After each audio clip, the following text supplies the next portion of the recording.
विद्यार्थी मित्रांनो, कालच्या आपल्या पिरियडमध्ये आपण मराठ्यांचा इतिहास आणि मराठ्यांच्या इतिहासाची जी वाङ्मयीन साधने पाहत आहोत. त्यामध्ये भारतीय भाषेमधील साहित्य साधने पाहत असताना आत्तापर्यंत आपण संस्कृत भाषेमधल्या 7 साधनाबद्दल मराठ्यांचा इतिहास समजून घेताना या साधनांची मदत होते. या 7 साधनाची माहिती संस्कृत भाषेमधल्या याची माहिती पाहिली. त्यानंतर हिंदी साधने, जे हिंदी भाषेतील साधने आहेत, ही हिंदी साधने म्हणजेच त्या काळातील म्हणजे तत्कालीन स्थितीमधल्या 2 हिंदी साधनाची माहिती आपण पाहिली.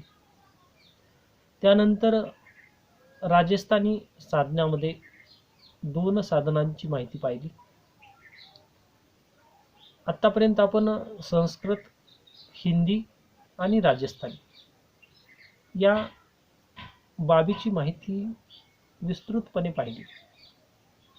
आणि ही सर्व साधने मराठ्यांचा इतिहास समजून घेण्यासाठी एक महत्त्वपूर्ण साधन किंवा एक दुवा म्हणून ओळखला जातो.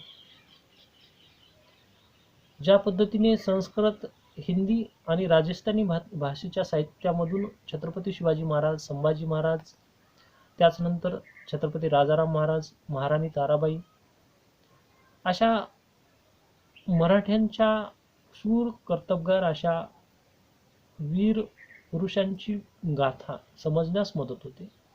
त्याच पद्धतीने कानडी भाषा म्हणजे कानडी या भाषेच्या माध्यमातून सुद्धा मराठ्यांचा इतिहास समजून घेण्यासाठी एक महत्त्वपूर्ण योगदान आहे.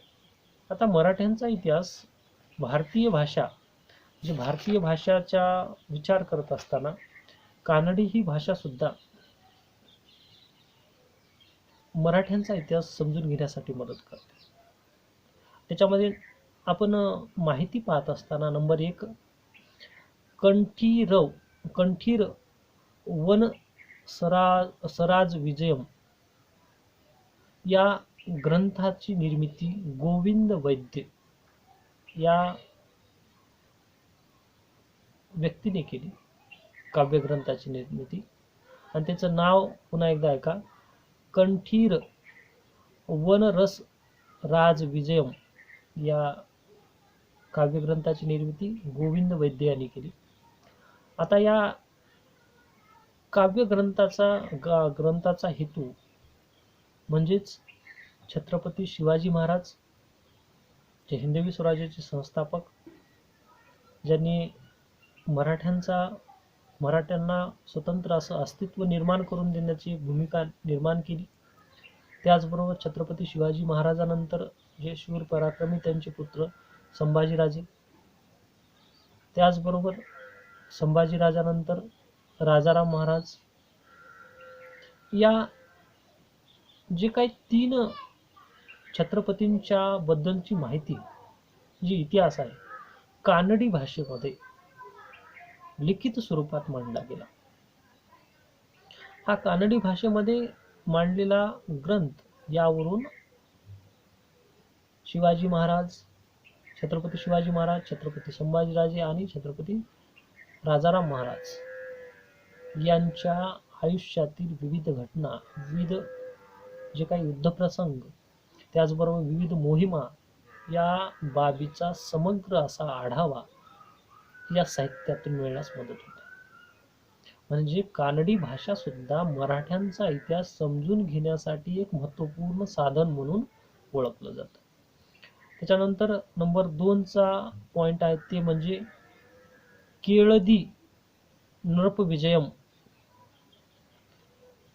केळदीन नृपविजयम व विनप्पी, म्हणजेच तत्कालीन स्थितीमध्ये ही साहित्य रचना लिंगना आणि चिंकदेवराय या दोघांनी मांडलेला हा ग्रंथ.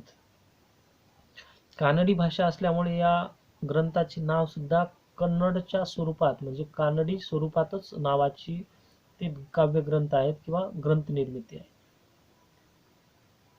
म्हणजेच त्या काळामध्ये छत्रपती शिवाजी महाराजांच्या राज्यात संस्कृत, हिंदी, राजस्थानी, त्याचबरोबर कानडी अशा विविधांगी भाषा बोलल्या जायच्या, लिखित स्वरूपात मांडल्या जायच्या आणि यांचा विस्तार म्हणजेच त्यांच्या राज्याचा विस्तार सर्वदूर पसरला होता, यावरून समजण्यास मदत होते.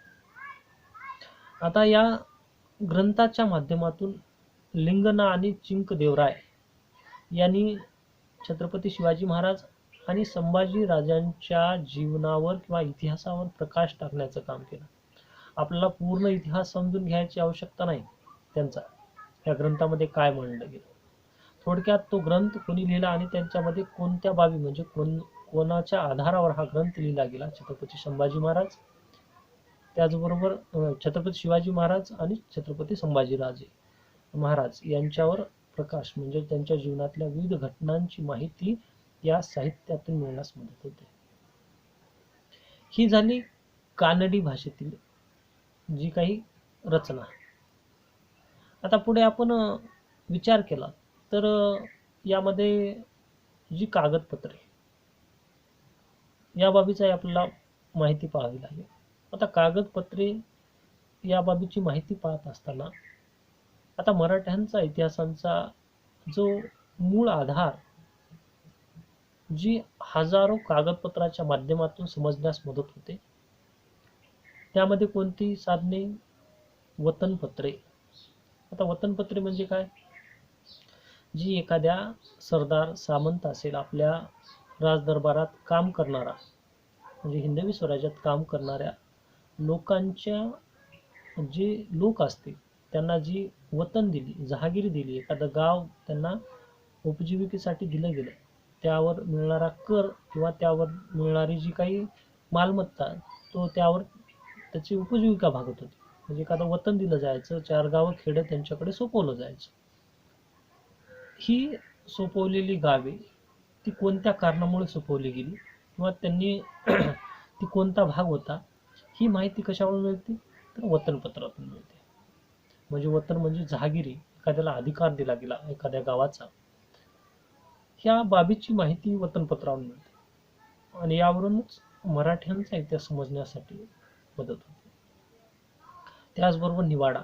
आता निवाडा हा शब्दच आहे की तो भांडण तंटे असतील म्हणजे एकमेका सरदार सामंतामध्ये किंवा एखादं प्रकरण असेल म्हणजे जे काही राजकीय प्रकरण असेल त्यावर केलेलं लिखाण किंवा त्यावर काढलेलं मतांतर आणि ती निवाडा केल्यानंतर जी लिखित स्वरूपात माहिती मांडली गेली, या सर्व माहितीचा आधार म्हणजेच तत्कालीन काळातली ही कागदपत्रे ही मराठ्यांचा इतिहास समजून घेण्यास मदत होते.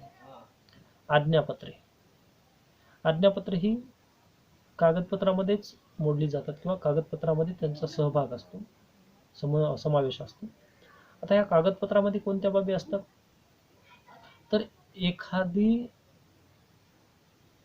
एखाद्या प्रदेशावर आक्रमण करायचं असेल, त्या ठिकाणचा कर वसूल करायचा असेल किंवा अन्य बाबी जे नियम अटी टाकायचा असेल, यासाठी म्हणून जी आज्ञा दिली जाते, हुकूम दिला जायचा, ऑर्डर दिल्या जायच्या, या सर्व बाबी मांडल्या गेल्यानंतर त्या बाबी लिखित स्वरूपात लखोटा पद्धत म्हणजेच एका लखोट्यामध्येच म्हणजे एका पेजवर लिहिला जायचा आणि ते पुढे पाठवलं जायचं आणि ह्या आज्ञेची पूर्णपणे स्वीकार केला जायचा आणि त्याच्यानुसार अंमलबजावणी व्हायची. अशा स्वरूपाची जी कागदपत्रे होती, अशा स्वरूपाची जी काही बाबी होत्या, या बाबीच म्हणजे कागदपत्रे. आता या कागदपत्रावरचा एकत्र करून मराठ्यांचा इतिहास लिहिण्याचं काम म्हणजेच तत्कालीन स्थितीमध्ये मराठ्यांचा इतिहास किती विस्तृत प्रमाणात आहे हे शोधून काढण्याचं काम इतिहासाचार्य राजवाडे, त्याचबरोबर सरदेसाई,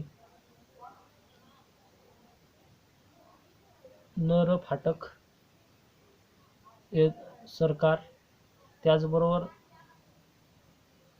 पोद्दार, खरे अशा विद्वानांनी तत्कालीन स्थितीमध्ये म्हणजेच मराठ्यांची जी कागदपत्रे वेगवेगळ्या संस्थानिकामध्ये वेगवेगळ्या भागामध्ये अशी विखुरली गेली, आज्ञापत्र ज्या ठिकाणी दिली गेली, छत्रपती शिवाजी महाराजांचं महाराष्ट्रभर जे काही राज्य होतं त्यांनी वेगवेगळ्या भागामध्ये आज्ञापत्री पाठवली असतील किंवा एखादा निवाडा असेल त्यावर मत लिहून पाठवलं असेल किंवा वतन दिले असतील, अशा बाबी लिखित स्वरूपात ज्या संस्थानाकडे किंवा जे काही राजे होते, जे काही त्यांच्यावर जबाबदारी सोपवली होती, त्यांच्याकडे सापडलेली कागदपत्रे ही सापडली, त्या आधारावरच मराठ्यांचा इतिहास लिहिण्यास प्रारंभ झाला. आणि हाच इतिहास पुढे मराठ्यांचा इतिहास एक स्वरूप, मराठ्यांचा इतिहास समजण्यास एक महत्त्वपूर्ण साधन म्हणून बनलं गेलं. आणि त्यामुळेच आपण आज मराठ्यांचा इतिहास समजून घेऊ शकतो. पुण्यामध्ये अनेक अशी संग्रहालय आहेत, त्या ठिकाणी आपण मराठ्यांचा इतिहास आणि त्या ठिकाणची असणारी कागदपत्रे ही आपल्याला पाहण्यास मिळतात. आज सुद्धा कोणत्या संग्रहालयामध्ये गेलात तर त्या संग्रहालयामध्ये विविध अंगी अशा बाबी, म्हणजे विविध बाबीचा उलगडा त्या पत्राच्या माध्यमातून होतो. विविध कार्यक्षेत्र कोणते होते, त्याचबरोबर त्या ठिकाणचा प्रदेश, त्या ठिकाणची राज्यशाही प्रणाली ती कोणाच्या अधिकाराखाली होती, अशा विविध अंगी बाबी म्हणजेच कागदपत्राच्या स्वरूपात मराठ्यांचा इतिहास समजल्यास एक महत्त्वपूर्ण दुवा किंवा साधन म्हणून ते ओळखले जाते. हे होतं वाङ्मयी साधनामधलं, म्हणजे कानडी साधनाच्या नंतरचं कागदपत्र हे एक महत्त्वपूर्ण साधन म्हणून ओळखलं जात होतं. त्यानंतर नंबर जे काही पुढचा नंबर म्हणजेच कागदपत्रानंतरचं म्हणजे शकावली. आता या शकावलीचा विचार करता नंबर 2चं शकावली आहे. ही कागदपत्रे ही आपण कानडी भाषेची 2 साहित्य रचना पाहिल्यानंतर कागदपत्राची माहिती पाहिली, म्हणजे कागदपत्र म्हणजे काय याचा अर्थ समजून घेतला. त्याच्यानंतर नंबर 2 आहे त्याच्यामध्ये शकावली. आता शकावलीचा अर्थ समजून घेताना शिवकाळातील म्हणजे छत्रपती शिवाजी महाराजांच्या काळाची ज्या घटना घडामोडी, या घटना घडामोडीची माहिती, त्यामध्ये जी तिथी आहे तिथीमध्ये तारीख, वार, त्याचबरोबर अचूक घटनासह नमूद करणारे महत्त्वाचे साधन, म्हणजे अचूकच्या घटना घडामोडी आहेत याचं महत्त्वपूर्ण असं लिखाण किंवा मांडलेलं मत, मांडलेलं जी काही तारीख असेल, ही महत्त्वपूर्ण साधन म्हणजे शकावली. आज सुद्धा आपण एखादं इमारत किंवा वास्तू बांधली असेल त्यावेळेस त्या भिंतीमध्ये आपण कोनशिला बसवतो, म्हणजे त्या वास्तूची माहिती केव्हा बांधली किंवा ती किती वेळ लागला, त्याचा खर्च किती लागला, या सर्व बाबी किंवा त्यांनी ती ती वास्तू उद्घाटन प्रसंगी केलेल्या व्यक्तीचे नाव आपण लिहिलं जातं. अशाच पद्धतीची माहिती शकावलीमध्ये आढळून येते. आणि या शकावलीमध्ये तत्कालीन स्थितीमधल्या विविध बाबी म्हणजे तिथी, वार, घटना समजून घेण्यासाठी एक महत्त्वपूर्ण बाब ओळखली जाते. शिवाजी काळात, छत्रपती शिवाजी महाराजांच्या काळामध्ये जेते शकावली, घोडेगावकर शकावली, त्याचबरोबर 6 कलमी शकावली ही प्रसिद्ध शकावली म्हणून ओळखली जाते. म्हणजे तिथी, वार, अचूक घटनाक्रम शोधून काढण्यासाठी मराठा कालखंडातील जेते शकावली, घोडेगावकर शकावली आणि 6 कलमी शकावली या शकावलीचा आधार घेतला जातो. आणि त्यामुळेच सर्वात त्यातली जेते शकावली ही सर्वात जुनी म्हणजे जास्त विश्वसनीय अशी शकावली म्हणून ओळखली जाते.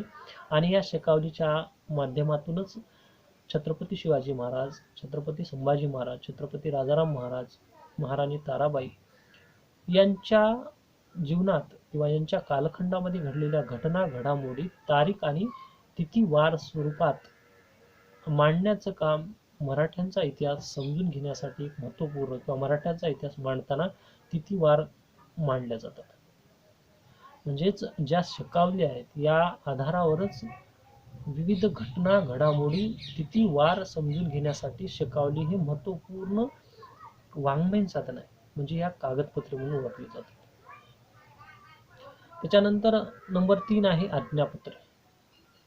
आत्ताच आपण कागदपत्रामध्ये आज्ञापत्राचा अर्थ समजून घेतला.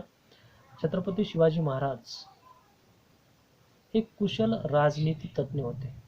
याचं उदाहरण म्हणजे प्रतापगडाच्या पायथ्याशी जे अफजल खानाचा वध त्यांनी केला, त्यावेळेस अफजल खानाला आपल्या प्रतापगडाच्या पायथ्याशी आणण्यासाठी भीती आपल्या मनामध्ये आहे अशी एक कूटनीती अंगीकारली. त्याचबरोबर आग्र्याच्या प्रतापगडाच्या पायथ्याशी त्यांनी अफजल खानाला आणलं आणि तिथे त्यांचा अफजल खानाचा वध केला.